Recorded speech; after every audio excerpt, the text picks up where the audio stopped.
গোপালগঞ্জ সদর উপজেলার গোপীনাথপুরে ৬টি যানবাহনের সংঘর্ষে এক পুলিশ সদস্য সহ ২ জন নিহত হয়েছেন। আহত হয়েছেন আরও অন্তত ২০ জন।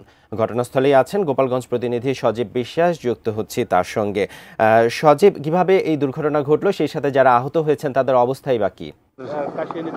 গোপীনাথপুর তদন্ত কেন্দ্রে কিন্তু গভীর রাতে রবিবার রাত প্রায় ২:৩০-এর দিকে কিন্তু এই সিরিজ যে দুর্ঘটনা, সেই দুর্ঘটনাটি কিন্তু ঘটে গোপালগঞ্জে। এর আগের খবরে দর্শকদের আমরা জানিয়েছি যে রাত ২:৩০-এর দিকে গোপীনাথপুর তদন্ত কেন্দ্রের সামনে একটি দাঁড়িয়ে থাকা বালির ট্রাকের সাথে কিন্তু ছেড়ে আসা খুলনাগামী একটি আরমান পরিবহনের বাস কিন্তু সাজরে এসে ধাক্কা দেয়। এরপরে কিন্তু একে একে প্রায় ৩টি বাস এবং একটি প্রাইভেট কার এই সংঘর্ষে লিপ্ত হয়। এরপরে কিন্তু আপনি দেখতে পাচ্ছেন যে এখন যদি আপডেট বলি যে সেই গাড়িগুলো রাস্তা থেকে অপসারণ চলছে এবং সর্বশেষ যে প্রাইভেট কারটি রয়েছে, সেই প্রাইভেট কারটি হাইওয়ে পুলিশের যে রেকার রয়েছে, সেই রেকার দিয়ে কিন্তু অপসারণ করা হচ্ছে। স্বাস্থ্যকর অল টাইম ফ্যামিলি কেক, সব সময় অল টাইম হেলদি লাইফ।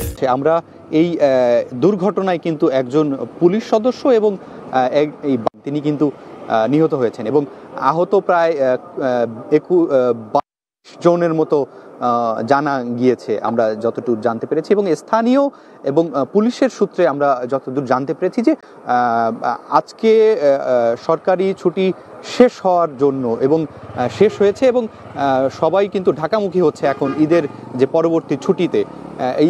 এই কারণে কিন্তু ঢাকা খুলনা মহাসড়কের একটি যান চলাচলের একটি ব্যাপক চাপ রয়েছে। সেই চাপের কারণে কিন্তু রাত থেকেই মানুষজন কিন্তু ঢাকামুখী হচ্ছিলেন। সেইভাবে যে খুব দ্রুত গতিতে কিন্তু এই ঢাকা খুলনা মহাসড়ক দিয়ে এখন যান চলাচল করছেন এবং খুব বেপরোয়া চালানোর জন্য বাস, ট্রাক এবং যে সকল নাইট কোর্সগুলো রয়েছে, সেই নাইট কোর্স গাড়ি কিন্তু এই সংঘর্ষে শিকার হয়েছেন এবং এই সংঘর্ষে এক পুলিশ কর্মকর্তা কিন্তু, হাইওয়ে পুলিশের এক কর্মকর্তা কিন্তু, তারা যখন ট্রাফিকিং কন্ট্রোল করছিলেন তখন কিন্তু একটি দ্রুতগামীর বাস এসে কিন্তু তাদেরকে মেরে দিলে কিন্তু এরপরে সেই পুলিশ সদস্যকে প্রথমে কাশিয়ানী উপজেলা হাসপাতাল, এরপরে কিন্তু ঢাকা নেয়ার পথে কিন্তু সেই পুলিশ সদস্যের মৃত্যু হয়।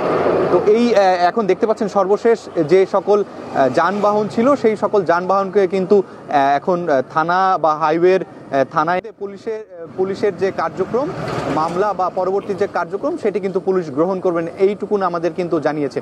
তো এই ছিল আমার কাছ থেকে সড়ক দুর্ঘটনার সর্বশেষ।